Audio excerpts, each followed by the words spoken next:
당신이 몰랐던 조선을 알려주는 조이선이에요.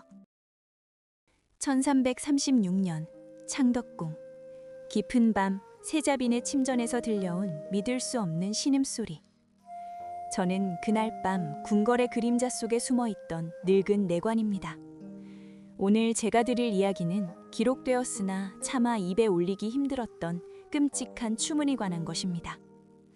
가장 지혜로웠던 성군 세종대왕의 가슴을 숯덩이처럼 태워버린 밤의 이야기입니다. 역사상 유례를 찾기 힘든 왕실 며느리들의 연이은 기행과 엽기적인 행각을 저는 모두 보았습니다. 조선의 밤은 낮보다 뜨거웠고 그 열기는 음습하게 짝이 없었습니다. 이야기는 세종 16년으로 거슬러 올라가지만 그 시작은 더욱 불길한 징조들로부터 시작되었습니다. 경복궁의 구석진 방에서는 밤마다 무언가 타는 냄새가 났습니다. 세자 향, 훗날의 문종 임금은 여복이 없어도 너무나 없었습니다. 첫 번째 세자빈이었던 휘빈 김씨를 기억하십니까? 그녀는 남편의 사랑을 받기 위해 금지된 주술에 손을 댔던 여인입니다.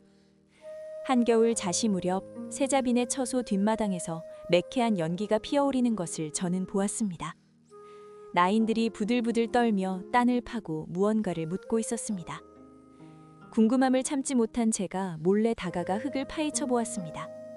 그곳에는 끔찍하게 찢기고 불에 그을린 여인의 신발 조각이 있었습니다. 단순한 쓰레기가 아니었습니다. 그것은 당시 세자가 아끼던 궁녀의 신발이었습니다. 질투에 눈이 먼 첫 번째 비는 무속인을 불러들여 방수를 썼습니다. 사랑을 얻기 위해 경쟁자의 신발을 태워 재를 만들고 그 재를 세자의 술에 타 먹이려 했다는 소문이 돌았습니다. 심지어 뱀이 교미할 때 흘린 체액을 수건에 묻혀 허리춤에 차고 다녀야 한다는 말까지 믿었습니다. 결국 이 끔찍한 미신 숭배가 발각되어 그녀는 폐출되었습니다. 세종 임금은 큰 충격을 받으셨지만 곧 마음을 추스리셨습니다. 나라의 근본인 세자의 배필을 다시 정해야 했기 때문입니다. 그렇게 아주 신중하게 고르고 골라 들여온 여인이 바로 오늘 이야기의 주인공 순빈 봉씨였습니다. 순빈 봉씨는 처음에는 아주 얌전하고 아름다운 여인처럼 보였습니다. 하지만 그 평화는 그리 오래가지 않았습니다. 새로운 빈이 들어온 지 얼마 되지 않아 궁 안에서 이상한 소리가 들리기 시작했습니다.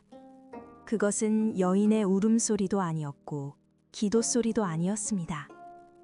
무언가 깨지고 부서지는 파열음이었습니다. 세자가 후궁인 권씨에게 마음을 주자 봉씨의 광기가 깨어난 것입니다. 저는 보았습니다. 그날은 비가 억수같이 쏟아지는 여름날 밤이었습니다. 빈궁전에서 나인들이 쫓겨나 마당에 엎드려 울고 있었습니다. 방 안에서는 순빈 봉씨가 술상을 엎어버리고 세자가 보는 앞에서 쩌렁쩌렁 소리를 질렀습니다. 왕실의 법도로는 상상도 할 수 없는 하극상이었습니다. 하지만 이것은 시작에 불과했습니다. 그녀의 진정한 기행은 술에서 시작되어 술로 끝나는 날들이었습니다. 조선의 왕실 여인이 대낮부터 술에 취해 비틀거리는 모습을 보신 적이 있으십니까? 순비는 마음의 화를 다스린다며 약주를 청했지만 그 양은 점차 늘어났습니다. 나중에는 소주를 사발째 들이키고 얼굴이 붉게 달아올라 궁궐 안을 배회했습니다. 시중드는 무수리들의 멱살을 잡고 흔들기도 했습니다. 심지어 세자의 처소로 가는 길목에 숨어서 지나가는 궁녀들을 노려보기도 했습니다. 그 눈빛이 마치 먹이를 노리는 짐승과 같아 늙은 내관인 저조차 오금이 저릴 지경이었습니다. 그녀는 벽 틈으로 세자의 방을 엿보며 중얼거렸습니다. 전연이 문제야. 전연만 없으면 돼. 하고 되뇌는 소리를 제가 똑똑히 들었습니다. 질투는 사람을 괴물로 만든다고 하지요. 하지만 그녀가 벌인 일은 단순한 질투의 범주를 아득히 넘어선 것이었습니다. 어느 날 밤 저는 빈궁전 담장을 지나다 기이한 노랫소리를 들었습니다. 술에 취한 순빈이 창문을 활짝 열어젖히고 궁궐이 떠나가라 노래를 부르고 있었습니다. 왕실의 채통은 바닥에 떨어졌고 나인들은 부끄러워 고개를 들지 못했습니다. 세종 임금께서 이 사실을 알고 불러서 꾸짖으셨습니다. 보통의 며느리라면 눈물을 흘리며 사죄했을 것입니다. 그러나 순빈 봉씨는 달랐습니다. 그녀는 오히려 눈을 동그랗게 뜨고 목소리를 높였습니다. 저는 억울합니다. 하고 되드는 며느리의 모습에 천하의 세종 임금마저 말문을 잃으셨습니다. 왕의 권위에 도전하는 그녀의 행동은 점점 대담해졌습니다. 그러던 어느 날 사건의 양상이 기묘하게 변하기 시작했습니다. 그 난동을 피우던 순빈 봉씨가 갑자기 조용해진 것입니다. 마치 폭풍전의 고요처럼 빈궁전에는 정막만이 감돌았습니다. 궁궐 사람들은 이제야 빈이 정신을 차렸나 보다 하고 안도의 한숨을 내쉬었습니다. 하지만 저는 알 수 있었습니다. 그 정막이 오히려 더 무섭고 끈적한 어둠을 품고 있다는 것을 말입니다. 순빈 봉씨의 곁에 항상 붙어 다니는 한 궁녀가 눈에 띄기 시작했습니다. 이름은 소쌍이었습니다. 소쌍은 노비 출신으로 궁에 들어온 아주 천한 신분의 궁녀였습니다. 하지만 순빈은 그녀를 마치 귀한 손님처럼 대했습니다. 다른 나인들에게는 불벼락을 내리면서도 소쌍에게만큼은 온화한 미소를 보였습니다. 이상하지 않습니까? 하늘 같은 세자빈과 땅바닥의 노비 출신 궁녀가 자매처럼 지낸다는 것이 말입니다. 어느 날 새벽 3경 즈음이었습니다. 저는 순찰을 돌다가 빈궁전 창문에 비친 그림자를 보았습니다. 분명 방 안에는 두 사람이 있었습니다. 그런데 그림자의 움직임이 예사롭지 않았습니다. 두 그림자는 하나로 겹쳐져 떨어질 줄을 몰랐습니다. 마치 남녀가 사랑을 나누는 듯한 모습이었으나 그 방에는 분명 세자가 없었습니다. 오직 여자들만 있는 방에서 그런 그림자가 만들어질 수 있는지 제 눈을 의심했습니다. 다음날 아침 소쌍의 얼굴은 헬쑥했고 순빈의 표정은 묘하게 들떠 있었습니다. 궁녀들 사이에서 흉흉한 소문이 돌기 시작했습니다. 빈마마께서 소쌍이를 밤마다 부르신다더라. 소쌍이가 밤새 잠을 못 자고 시달린다더라. 저는 그 소문의 실체를 확인하기 위해 소쌍의 뒤를 밟기 시작했습니다. 소쌍은 낮에도 꾸벅꾸벅 졸기 일쑤였습니다. 동료 나인이 왜 그러냐고 묻자 소쌍은 치맛자락을 꽉 쥐며 몸서리쳤습니다. 말도 마, 밤이 무서워 죽겠어 라고 속삭이는 소리를 들었습니다. 이것이 단순한 시중 때문에 나온 말일까요? 의혹은 점점 깊어져만 갔습니다. 그러던 중 결정적인 사건이 발생했습니다. 순빈 봉씨가 임신을 했다는 소식이 전해진 것입니다. 온 궁궐이 발칵 뒤집혔습니다. 세자와 합방을 한 지가 언제인지 기억도 나지 않는데 회임이라뇨. 이것은 축복이 아니라 재앙의 서막이었습니다. 세종 임금과 소헌황후는 의심스러운 눈초리를 거두지 못했습니다. 의흐이가 진맥을 하러 들어갔지만 순빈은 격렬하게 거부했습니다. 자신의 몸에 손을 대지 못하게 소리를 지르며 베개를 집어던졌습니다. 그녀는 이불을 둘둘 말고 구석에 웅크려 앉아 아무도 들어오지 못하게 했습니다. 저는 문 밖에서 그 광란의 현장을 지켰습니다. 나중에 밝혀진 사실이지만 그 임신은 거짓이었습니다. 질투에 눈이 멀어 건 씨의 임신을 부러워한 나머지 거짓말을 한 것입니다. 아니 어쩌면 자신의 문란한 사생활을 덮기 위한 방패막이가 필요했을지도 모릅니다. 임금께서는 크게 노하셨으나 며느리를 내치는 것은 국가의 큰일이라 참고 또 참으셨습니다. 그러나 한일은 이 추악한 비밀이 영원히 묻히는 것을 원치 않았던 것 같습니다.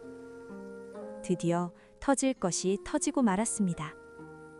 바로 그날 밤 궁녀들의 숙소에서 비명소리가 들려왔습니다. 단번이라도 좋으니 제발 살려주세요 하고 애원하는 소리였습니다. 이 소리의 진원지를 찾아가 보니 그곳에는 소쌍이 울고 있었습니다.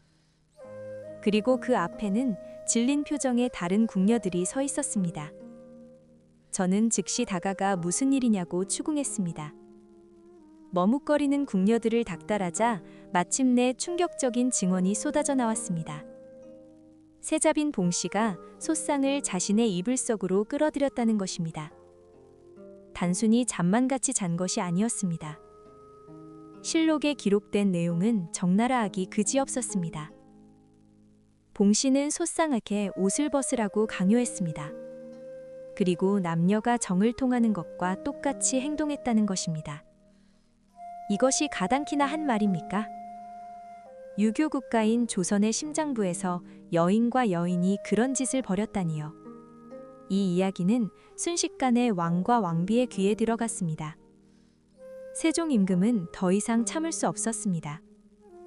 이것은 단순한 투기나 음주 주정과는 차원이 다른 문제였습니다. 이른바 대식이라고 불리는 행위였습니다. 궁녀들 사이에서 외로움을 달래기 위해 밥을 같이 먹는다는 은어였으나 실상은 동성애를 뜻했습니다. 왕은 직접 친국을 하기로 결심하지는 않으셨으나 은밀하고 철저하게 조사를 명하셨습니다. 조사의 책임자는 세자빈의 침소를 관리하는 상궁들이었습니다. 그들은 떨리는 손으로 소쌍을 붙잡아 추궁했습니다. 소쌍은 처음에는 부인했습니다. 말 잘못하면 혀가 잘릴 수도 있는 일이었으니까요. 하지만 계속되는 추궁과 곤장 앞에서 결국 입을 열었습니다. 그날의 자백을 저는 기록을 엿보아 알게 되었습니다. 소쌍이 말하길 지난 동짓달 밤이었다고 합니다. 빈께서 저를 부르시더니 같이 자자고 하셨습니다. 저는 사양했으나 강제로 옷을 절반쯤 벗기시고 병풍 뒤로 데려갔습니다. 그리고는 제 몸을 남자처럼 희롱하셨습니다. 이 말이 의금부도 아니고 궁궐 안뜰에서 울려 퍼졌을 때의 충격을 상상해 보십시오. 조사를 지켜보던 내관들과 상공들은 모두 귀를 씻고 싶어 했습니다. 더욱 가관인 것은 순빈 봉씨의 태도였습니다. 그녀는 조사를 받으러 나온 자리에서도 전혀 기죽지 않았습니다. 오히려 당당하게 반박했습니다. 소쌍과 같이 잔 것은 사실이나 나는 그녀를 끔찍이 아꼈을 뿐이다 라고 말했습니다. 그리고 덧붙인 말이 걸작이었습니다. 담에 무서워서 같이 잤을 뿐인데 무엇이 문제란 말이냐. 그러나 소쌍의 증언은 너무나 구체적이었습니다. 빈께서 눕힌 다음 저의 속옷을 벗기시고 강제로 사타구니를 더듬으셨습니다. 제가 놀라서 밀쳐내자 뺨을 때리며 가만히 있으라 하셨습니다. 또한 소쌍 외에도 다른 희생자가 더 있었다는 사실이 밝혀졌습니다. 단지라는 이름의 또 다른 궁녀 역시 순빈의 먹잇감이 되었습니다. 단지는 소쌍과 순빈 사이를 질투하기까지 했다고 합니다. 이것은 단순한 실수가 아니라 얽히고 설킨 치정극이었습니다. 세자빈과 두 명의 궁녀가 궁궐 한복판에서 삼각관계를 형성하고 있었던 것입니다. 세종 임금은 이 모든 보고를 받고 긴 한숨을 내쉬었습니다. 그의 치세는 훌륭했으나 집안 꼴은 말이 아니었습니다. 첫째 며느리는 무당을 불러 구판을 벌이더니 둘째 며느리는 여자와 정을 통하다 걸렸으니 말입니다. 이 모든 사실이 명백해지자 드디어 처분이 내려졌습니다. 폐출이었습니다. 순빈 봉씨는 서인으로 강등되어 친정으로 쫓겨나게 되었습니다. 그녀가 궁을 떠나던 날의 풍경을 저는 잊지 못합니다. 그날따라 바람이 매섭게 불었습니다. 가마에 오르는 그녀의 표정에는 반성 따위는 없었습니다. 오히려 억울하다는 듯이 입술을 깨물고 있었습니다. 자신의 욕망을 주체하지 못하고 파멸을 자초한 여인의 마지막 모습이었습니다. 궁을 나서는 그녀의 뒤로 수근거리는 소리가 빗발쳤습니다. 저 여자가 바로 그 여자라네. 궁녀랑 붙어먹었다는 그 비니라네. 이 소문은 담장을 넘어 도성 전체로 퍼져나갔습니다. 저잣거리 백성들도 혀를 찼습니다. 나락골이 어찌 되려고 왕실에서 그런 해괴한 일이 벌어지느냐며 한탄했습니다. 하지만 이야기는 여기서 끝나지 않았습니다. 순빈이 쫓겨난 후 궁궐에는 이상한 정적이 흘렀습니다. 사건의 중심에 있었던 소쌍과 단지는 어떻게 되었을까요? 그녀들은 곤장을 맞고 지방관아의 노비로 보내졌다고 합니다. 어찌 보면 그녀들도 피해자였으나 왕실의 권위를 더럽힌 죄는 피할 수 없었습니다. 가장 비극적인 결말은 봉씨의 친정아버지에게 닥쳤습니다.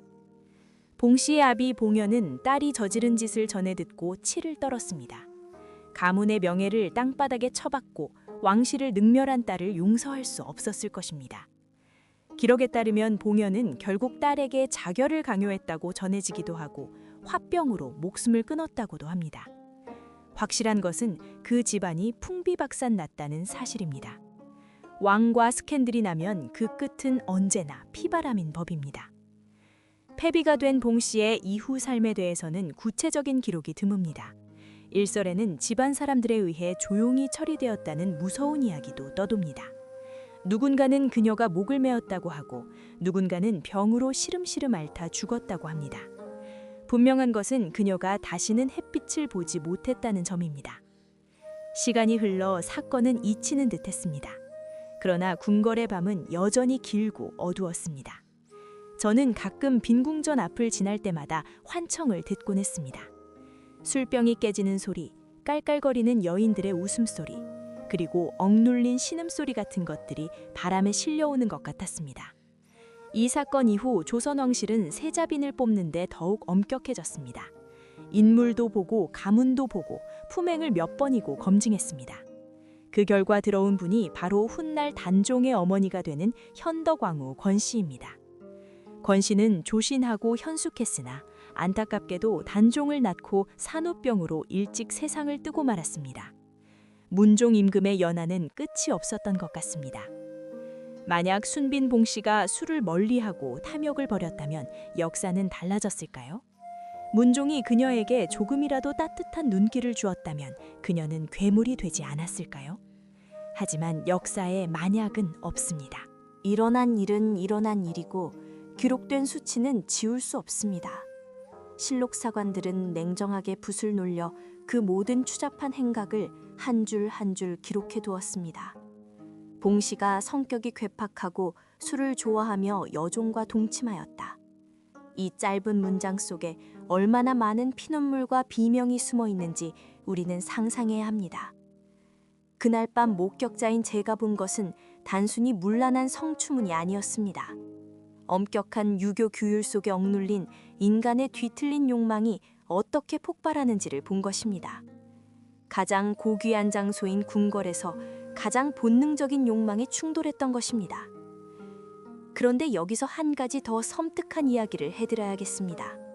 이 모든 일이 끝나고 몇 년 뒤 저는 우연히 옛날 기록들을 정리하다가 기이한 점을 발견했습니다. 첫 번째 빈이었던 휘빈 김씨가 쫓겨날 때 남긴 저주의 말들이 있었습니다. 이 궁에서 나가는 사람은 나 혼자가 아닐 것이다. 내 뒤에 오는 사람도 내 발자국을 따라갈 것이다. 그 말이 씨가 된 것일까요? 순빈 봉씨의 기행은 마치 누군가에게 빙의된 사람처럼 이해할 수 없는 부분이 많았습니다. 술을 전혀 못하던 여인이 갑자기 말술을 마시게 된 점, 멀쩡하던 여인이 갑자기 여색을 밝히게 된 점, 이것이 단순한 성격 변화였을까요? 아니면 쫓겨난 원혼의 장난이었을까요? 조선의 궁궐에는 우리가 모르는 원한과 곡소리가 땅 밑에 가득 차 있습니다. 제가 늙은 내관으로서 수많은 밤을 지새우며 느낀 바는 하나입니다. 가장 무서운 것은 귀신이 아니라 채워지지 않는 욕망을 가진 살아있는 사람이라는 것입니다. 순빈 봉씨의 이야기는 단순한 흠밋거리가 아닙니다. 인간이 외로움 끝에 어디까지 타락할 수 있는지를 보여주는 거울과도 같습니다. 그리고 권력의 정점에 있는 자들이 겪어야 하는 숨막히는 압박감이 만들어낸 비극이기도 합니다. 세종 임금은 이 사건을 겪으며 많이 늙으셨습니다.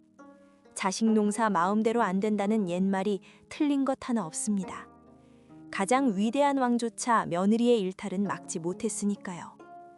지금도 경복궁이나 창덕궁을 거닐 때면 문득문득 그때의 기억이 떠오릅니다.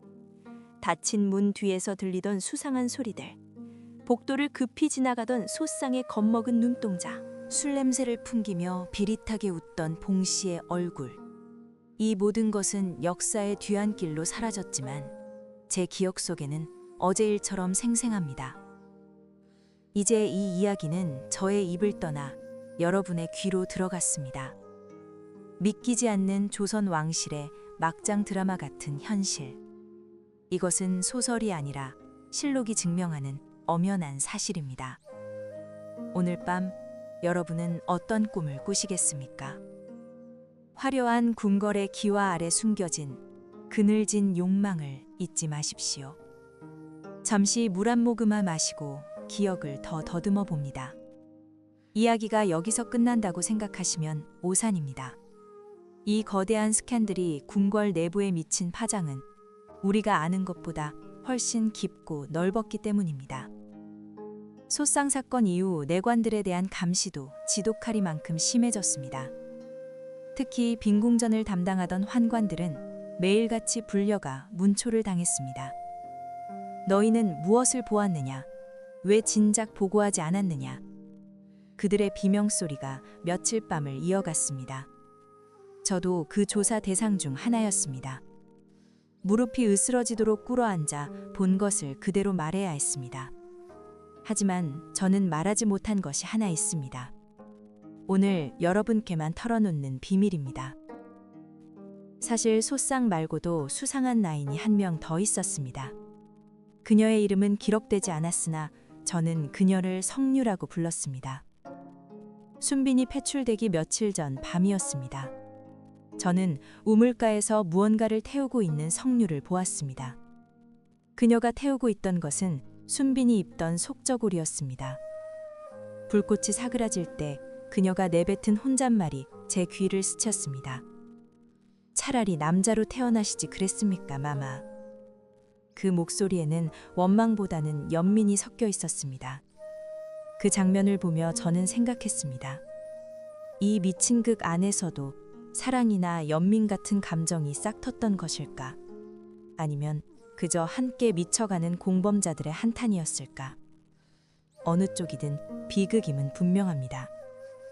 순빈이 떠난 빈궁전은 한동안 폐쇄되었습니다. 아무도 그 방에 들어가려 하지 않았습니다. 새로운 나인들은 그 근처만 가면 한기가 든다며 돌아서 가곤 했습니다. 문을 굳게 걸어 잠갔는데도 안에서 덜컹거리는 소리가 들린다는 소문도 돌았습니다. 세종 임금은 결국 그 처소를 대대적으로 수리하라고 명하셨습니다. 벽지를 뜯어내고 바닥을 드러냈습니다. 그런데 바닥을 뜯어냈을 때 인부들이 기겁하며 뛰쳐나왔습니다. 구들장 아래에서 수십 개의 술병 조각들이 쏟아져 나온 것입니다. 도대체 얼마나 마셔댔길래 방바닥 밑까지 술병으로 채웠단 말입니까? 그 조각들은 날카롭게 깨져 있어 마치 그녀의 깨진 마음처럼 보였습니다. 이 발견은 다시 한번 궁을 발칵 뒤집어 놓았습니다. 세자 몰래 술을 반입해 준 자들을 색출하라는 명이 떨어졌습니다. 다시 피바람이 불었습니다. 순빈의 치마폭에 쌓여 몰래 술을 나르던 어린 나인들까지 모두 잡혀갔습니다. 저는 그 어린아이들이 끌려가며 울부짖던 소리를 아직도 잊지 못합니다. 고작 10서너 먹은 아이들이 무슨 죄가 있겠습니까? 윗전이 시키는 대로 했을 뿐인데 말입니다. 하지만 권력의 세계는 냉혹했습니다. 흔적을 지우기 위해서는 작은 잡초들까지 뽑아내야 했던 것입니다. 그리고 또 다른 미스터리가 있습니다. 순빈이 그렇게 여색에 탐닉하면서도 끝까지 세자의 아이를 갖고 싶어 했다는 모순적인 행동입니다. 그녀는 가짜 임신 소동을 벌일 때 배 안에 베개를 놓고 다녔다고 합니다. 심지어 헛구역질을 하며 입덧 흉내까지 냈습니다. 상상해 보십시오. 밤에는 궁녀의 몸을 탐하고 낮에는 왕자를 잉태한 어미인 척 연기를 하는 그 모습을. 그것은 광기라고밖에 표현할 길이 없습니다. 세자가 자신을 찾지 않으니 스스로라도 위안을 삼으려 했던 것일까요? 아니면 왕실의 며느리라는 자리를 지키기 위한 처절한 몸부림이었을까요? 의원들이 거짓임을 밝혀냈을 때 그녀는 바닥에 주저앉아 실성한 사람처럼 웃었다고 합니다. 다 필요 없다, 다 죽여버릴 것이다 하며 고래고래 소리 지르던 그날의 풍경. 세종대왕의 한숨소리가 방문 밖까지 새어나왔다고 합니다. 왕은 그때 무슨 생각을 하셨을까요? 백성을 다스리는 법은 알았으나 미쳐가는 며느리를 다스리는 법은 책에 없었을 것입니다. 이 사건 이후 세자는 더욱 말수가 적어지고 우울해졌다고 합니다. 부인의 자리에서 벌어진 연이은 참사가 그의 영혼을 갉아먹었을 캐지요. 문종 임금이 즉위하신 후에도 오래 살지 못하고 승하하신 원인 중 하나가 이 지독한 스트레스 때문은 아니었을까 조심스레 추측해봅니다. 이제 시간을 좀 더 뒤로 돌려보겠습니다. 이 추문이 있고 나서 한참 뒤 성종 때의 일입니다. 패비 윤씨 사건을 아십니까? 왕비의 얼굴에 손톱 자국을 낸 사건 말입니다. 사람들은 그 사건을 보며 순빈 봉씨를 떠올렸습니다. 질투가 화근이 되어 패가망신한 여인들의 평행이론 같았습니다. 역사는 왜 이토록 끔찍한 형태로 반복되는 것일까요? 궁궐이라는 폐쇄적인 공간이 사람을 벼랑 끝으로 몰아가기 때문일 것입니다. 밖으로 나갈 수도 없고 속마음을 털어놓을 수도 없는 감옥 같은 화려한 집. 그곳에서 숨쉴 구멍을 찾지 못한 여인들은 괴물이 되거나 귀신이 되어야 했습니다. 오늘날의 시선으로 보면 봉 씨는 정신질환을 앓고 있었거나 성정체성의 혼란을 겪었을 수도 있습니다. 치료가 필요한 환자였을지도 모릅니다. 하지만 어묵한 조선사회에서 그런 이해를 바라는 것은 불가능했습니다. 그저 음탕하고 폐악 부리는 악녀로 낙인 찍혀 기록될 뿐이었습니다. 저는 가끔 봉 씨가 쓴 것으로 추정되는 시가 있다는 말을 들었습니다. 확실치는 않으나 한 나인이 몰래 베껴두었다는 구절을 본 적이 있습니다. 달이 차오르면 내 마음도 차오르고 잔이 비면 내 삶도 비어버리네 라는 구절이었습니다. 술에 취해 흐느끼며 붓을 들었을 그녀의 밤을 떠올려 봅니다. 그녀도 처음부터 악마는 아니었을 것입니다. 꽃처럼 고운 얼굴로 궁에 들어와 세자빈의 예복을 입고 설레던 날이 있었겠지요. 어디서부터 잘못된 것일까요? 첫 단추가 잘못 끼워진 것일까요? 아니면 운명의 수레바퀴에 깔려버린 것일까요? 그 해답은 아무도 알 수 없습니다. 오직 실록의 누런 종이 위에 검은 먹글씨로 남은 사실만이 우리를 바라보고 있습니다. 밤이 깊었습니다. 저의 긴 이야기도 이제 끝을 향해 가고 있습니다. 하지만 여러분, 아직 풀리지 않은 의문 하나가 더 남아 있습니다. 순빈과 동침했던 소쌍과 단지는 관비가 되어 지방으로 갔다고 말씀드렸죠. 그런데 몇 년 뒤 한양의 어느 기방에서 기묘한 소문이 들려왔습니다. 아주 묘한 분위기를 풍기는 두 명의 기녀가 있는데 서로 죽고 못 살 정도로 붙어 다닌다는 이야기였습니다. 사람들은 그녀들이 과거 궁녀였다더라 수군거렸습니다. 혹시 그녀들이었을까요? 궁 밖으로 쫓겨난 뒤에도 인연을 이어가며 서로의 상처를 핥아주고 있었던 것일까요? 아니면 그저 비슷한 처지의 다른 여인들이었을까요? 제가 직접 찾아가 보려 했으나 발길이 떨어지지 않았습니다. 만약 그녀들이 맞다면 잘 살고 있는지 확인할 용기가 없었기 때문입니다. 살아남은 자들은 어떻게든 살아가야 하니까요. 이 모든 이야기는 결국 외로움에 관한 기록입니다. 화려한 금박 뒤에 숨겨진 차가운 외로움. 수천 명의 궁녀와 내관들에 둘러싸여 있어도 마음 나눌 곳 하나 없던 세자빈의 고독. 그 고독이 낳은 비극적인 막장 드라마. 오늘 제가 드린 이야기가 단순한 가십거리가 아니라 한 시대의 아픔으로 기억되기를 바랍니다. 촛불이 꺼져갑니다. 역사의 그림자는 길고 그 깊이는 헤아릴 수 없습니다. 다음에도 저는 아무도 모르는 그날 밤의 이야기를 들고 찾아오겠습니다. 아직 묻어둔 이야기는 무궁무진하니까요. 기묘한 짐승이 나타난 밤부터 우물 속에서 발견된 옥쇠 이야기까지 궁궐은 비밀을 먹고 자라는 거대한 괴물과 같습니다. 당신이 잠든 사이에 또 다른 역사가 떼어날지도 모릅니다. 마지막으로 덧붙이자면 이 이야기를 들으신 뒤 꿈자리가 사나울 수 있습니다.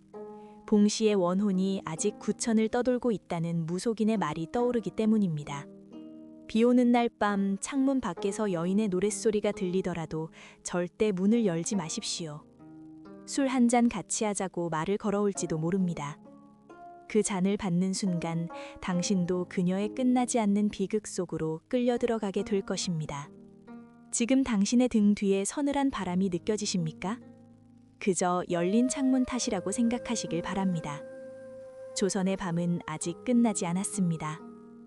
이런 숨겨진 이야기들이 궁금하시다면 댓글로 듣고 싶은 이야기를 남겨주세요. 구독과 좋아요는 큰 힘이 된답니다.